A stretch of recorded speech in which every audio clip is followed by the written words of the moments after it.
एक बिल्व पत्र से, एक ककौड़ा धाग और धतूर का फल, इतने से ही वो प्रसन्न हो जाते हैं। बड़े औधर दानी हैं, बड़े आशुतोष हैं। बिना भगवान शंकर की कृपा के हरि नाम में प्रीति नहीं होती, हरि चरणों में प्रीति नहीं होती। अगर किसी की हरि चरणों में प्रीति है तो देवादिदेव महाशंकर ने की आराधना हुई है पीछे। बड़े बड़े महापुरुषों के जीवन चरित्र में पाया गया कि वो शिव आराधन में तत्पर रहे।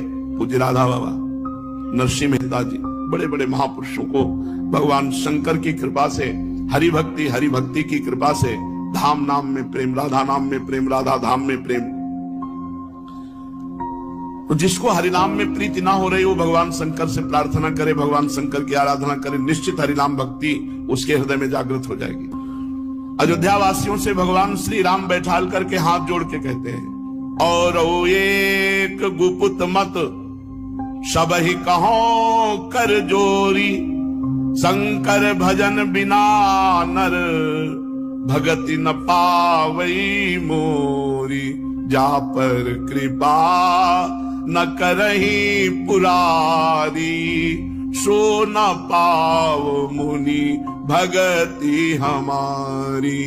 शिवद्रोही ममदास कहावा, सो नर मोही सपने हूं नहीं भावा।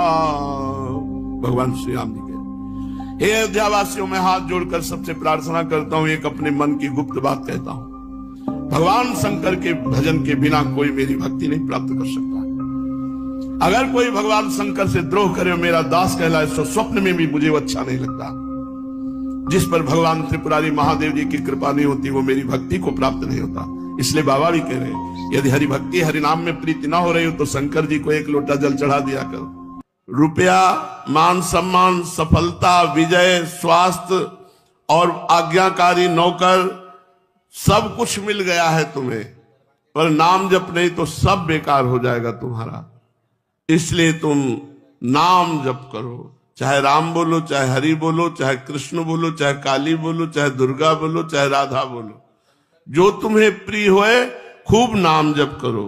नाम ही वो साधन है, केवल नाम को पकड़ ले तो संपूर्ण भक्ति हृदय में प्रकाशित हो जाए। कलयुग है और कोई साधना चलने वाली नहीं है। 10-5 दिन भले कुछ चला लो, इसके बाद फिर वहीं आ जाओगे। अगर आपको उन्नति प्राप्त करनी, अध्यात्म उन्नति, तो नाम को पकड़ लो। जो गुरु प्रदत्त नाम है, बार बार नाम जप करो, उसी से सब हो जाएगा। सिर्फ नाम लेने से कलि पीड़ित जीवों को मुक्ति मिल जाती है। केवल इसी कारणवश सभी लोग कलयुग को सर्वश्रेष्ठ मानते हैं कि जो बड़ी बड़ी साधनाओं से पदवी प्राप्त नहीं होती, कलयुग में केवल नाम जप से प्राप्त हो जाती है।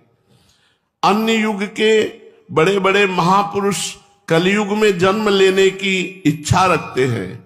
जो लोग नाम का आश्रय लेते हैं, भगवान को नैवेद्य लगा के पाते हैं और अपने आचरण ठीक रखते हैं, वो बहुत जल्दी जीवन मुक्त हो जाते हैं।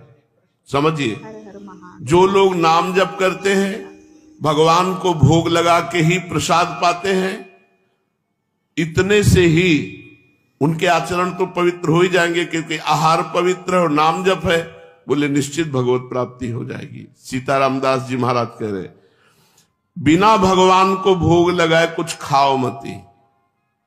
शुद्ध सात्विक आहार, भगवद अर्पित आहार और नाम जप, इसी से हो जाएगा।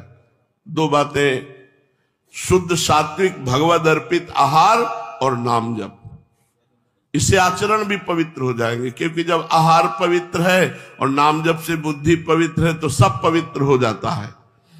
जो व्यक्ति सदैव नाम स्मरण करता है और पराई माताओं बहनों की तरफ गंदी दृष्टि नहीं रखता, पवित्र भोजन करता है, ऐसी महिमा। हरिराम व्यास जी ने कहा, यदि कुत्ता जूठा कर जाए या कौआ ऊपर से बीट डाल दे तो हम उतना हटा करके वो बीट फिर हम प्रसाद पालेंगे। प्रसाद को नहीं फेंका जाता कि प्रसाद में, और प्रसाद को गर्म नहीं किया जाता, कि अब ठंडा है, चलो रोटी गरम कर लो, सब्जी गरम कर लो, वो फिर अपमान है प्रसाद का। जैसा प्रसाद मिला ठीक वैसा उसी समय पा लिया जाए, ये सर्वप्रथम प्रसाद का सम्मान है। अगर आप कहीं बहुत ऐसा कुछ है, बिजी है भाई, कि प्रसाद से ज्यादा आप कोई महिमाशाली कार्य कर रहे, तो किनका तो ले लीजिए, बाद में पा लेना। और मुंह जूठा नहीं माना जाता प्रसाद पाने के बाद। प्रसाद पाके तुरंत आप निज मंत्र जप सकते हैं, गुरु उच्छिष्ट और हरि प्रिया उच्छिष्ट पाने के बाद तुरंत उसमें जूठन नहीं माना जाता।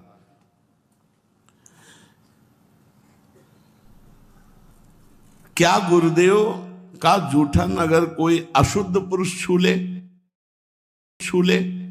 तो उन्होंने कहा कि उच्च अधिकारी का यही स्वरूप है कि स्पर्श का विचार ना करते हुए तत्काल प्रसाद को पा लिया जाए।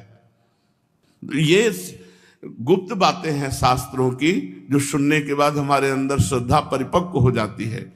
अनाधिकारी वही है जो गुरु के प्रसाद पर दृष्टि दूसरी कर ले। अरे ऐसा अधिकारी वही है जैसा, मतलब गुरु अधिकार की तो बात सबको पचेगी भी नहीं। जो एक बार बाल कृष्ण दास जी के पावन चरित्र में जो उस समय के श्रोता हैं, उस मतलब पचेगी ही नहीं, किसी को नहीं पचेगी, छी ऐसे होगा, नहीं होगा। मतलब महाराज जी की अशुद्ध बेशुद्ध अवस्था, और उस समय वो लघुशंका, तो उसका प्रसाद सबने, मतलब पचेगी ही नहीं किसी की, कि ऐसा कैसे हो सकता है। और बालकृष्ण दास जी के पावन चरित्र में लिखा हुआ है, उन सब देवी जी और जितना भी परिकर था सबने, और श्री कृष्णाकार वृत्ति में उनको होश नहीं है। तो ऐसा गुरोर उच्छिष्टकम देवी भुक्ति मुक्ति प्रदम भवेत अवश्यम वैष्णव शिष्य भोक्तव्यम तद दिने दिने।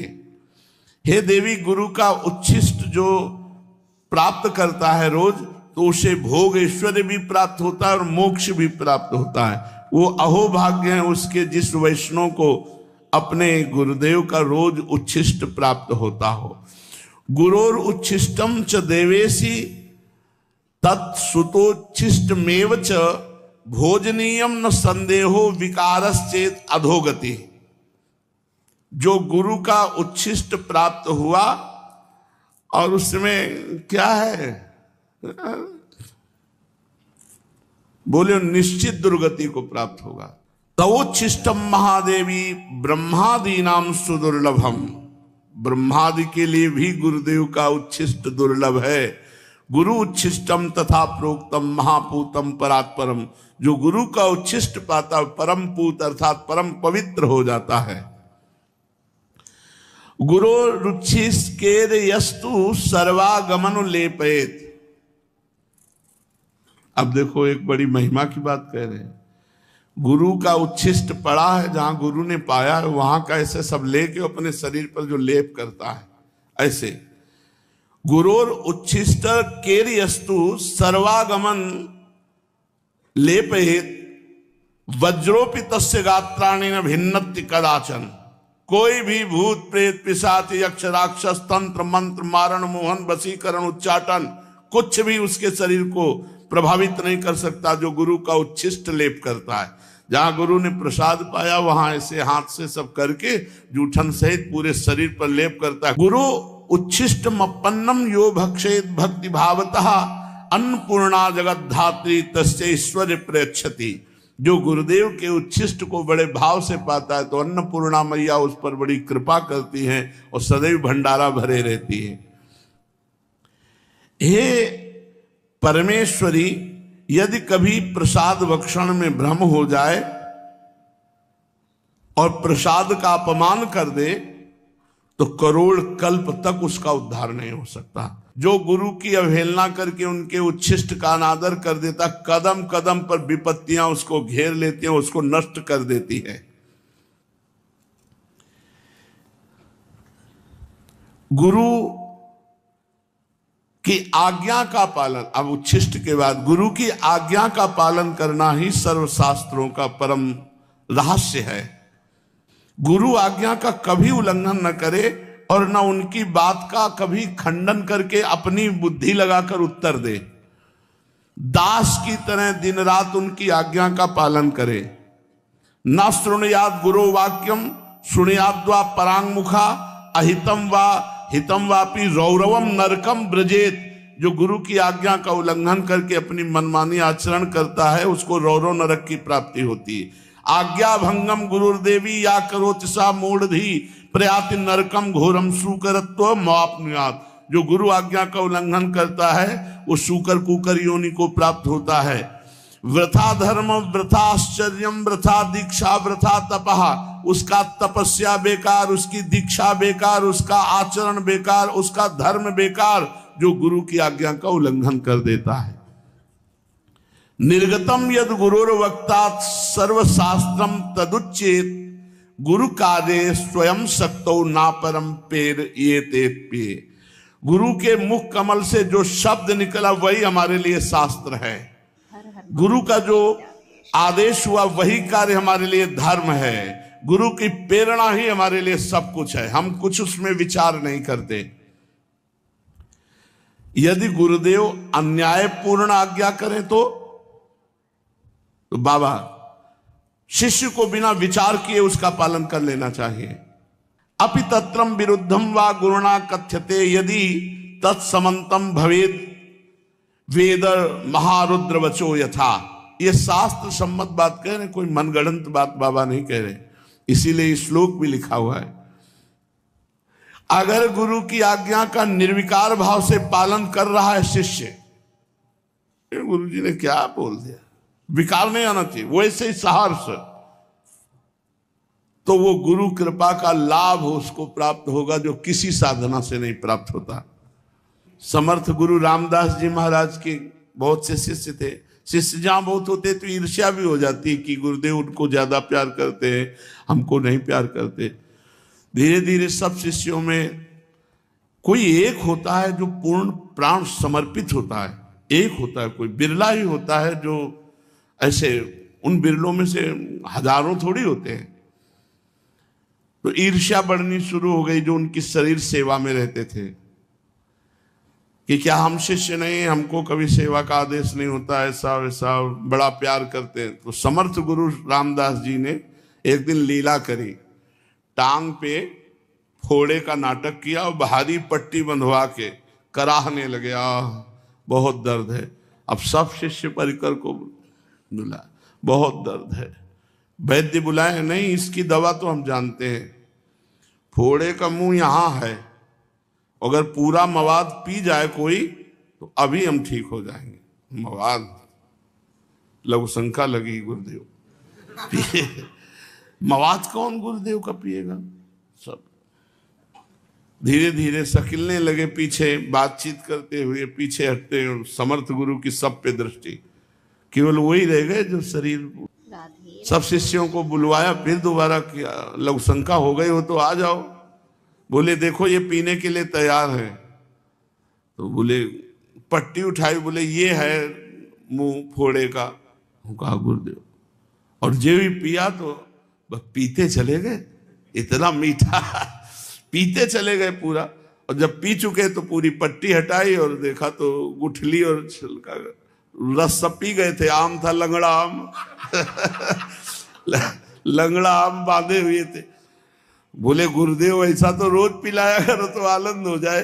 अन्य सब शिष्य से कहा देखो इसको पता नहीं था कि ये मवाद है या आम है, आज्ञा पर पीने के लिए तैयार हुए। तुम लोग सब स्वार्थ बुद्धि वाले हो, इसलिए इसे अधिक प्रेम करते हैं।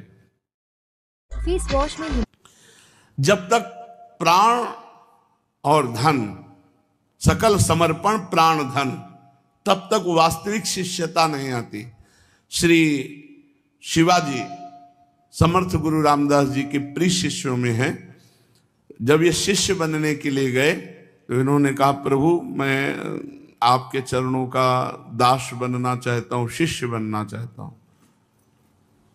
तो उन्होंने कहा भले आ गए, हमारे पेट में दर्द था, शिष्य बाद में बन जाना, पहले दवा की व्यवस्था। उनका राजवैद्य बुलाते हैं भगवान। बोले नहीं मुझे दवा पता है, जंगल में जाओ जहां सिंघनी के बच्चे हों, तो उस सिंघनी से दूध दूह के ले आओ। अगर हम थोड़ा दूध पी लें तो हमारा पेट जो दर्द हो रहा है वो ठीक हो जाएगा। कोई सैनिक नहीं होगा साथ तुम्हारे, कोई अस्त्र शस्त्र नहीं होगा, मतलब मरने के लिए भेज रहे हैं। और बोले सोने का पात्र ले जाना, सिंघनी का दूध और पात्रों में टिकता नहीं, छेद करके बाहर कर देगा। सोने का पात्र लिया, अकेले गए जंगल में, जहां सिंह शावक खेल रहे थे। तो सिंघनी को देखा, हाथ जोड़ा और कहा मुझे गुरुदेव की औषधि के लिए आपका दूध चाहिए। वो कोई गाय थोड़ी है। जो इस सिंघनी ने देखा, पुरुष मारी छलांग से, बीच में सिद्ध पुरुष समर्थ गुरु रामदास जी अपने तपोबल से उसको रोक दिया और कहा बेटा हो गया। मतलब शरीर का समर्पण, पूरा प्राण समर्पित है। वो तो सिंघनी खाई जाती अगर महाराज बीच में ना जाते। अब एक दिन झोली लेकर के गए, आवाज लगाई भिक्षाम दे, गुरुदेव पधारे। गुरुदेव का सब कुछ है, क्या दूं गुरुदेव को? तो पूरी कागजात में सब खजाना, रानी, अपना सब वैभव लिख के झोली में डाल दिया। अब राज्य मेरा, तुम दास बन करके शासन करो और दीक्षा अब हम दे देंगे। सकल समर्पण प्राण धन, तभी सेवा गुरु की बनती है। ऐसे गुरु भक्त शिष्य बहुत दुर्लभ है, और ऐसे ही शिष्यों को परम सिद्धि प्राप्त होती है। सिद्ध श्री रामदास काठिया बाबा जी इतना मोटा काठ डलवा दिया था, केवल रात्रि में ऐसे लंगोटी पर रखते थे अपने शिष्य को और आग जला दी। और वो आग बुझनी नहीं चाहिए, अगर बुझ गई तो मतलब सो गए मतलब मंत्र अनुष्ठान में चूक हो गई। तो जे भी आग बुझ गई एक दिन, तो मांगने गए गुरुदेव थोड़ी आग दे दो। उनका इसका मतलब तुम सो गए। इतना मोटा काठ और चैला से पिटाई की, चुपचाप सा। गुरुदेव को नहीं छोड़ा जा सकता, चाहे काट डालो। आप हमारे जीवन धन हो, आप हमारे प्राण हो, तब जाकर भगवान की विशुद्ध भक्ति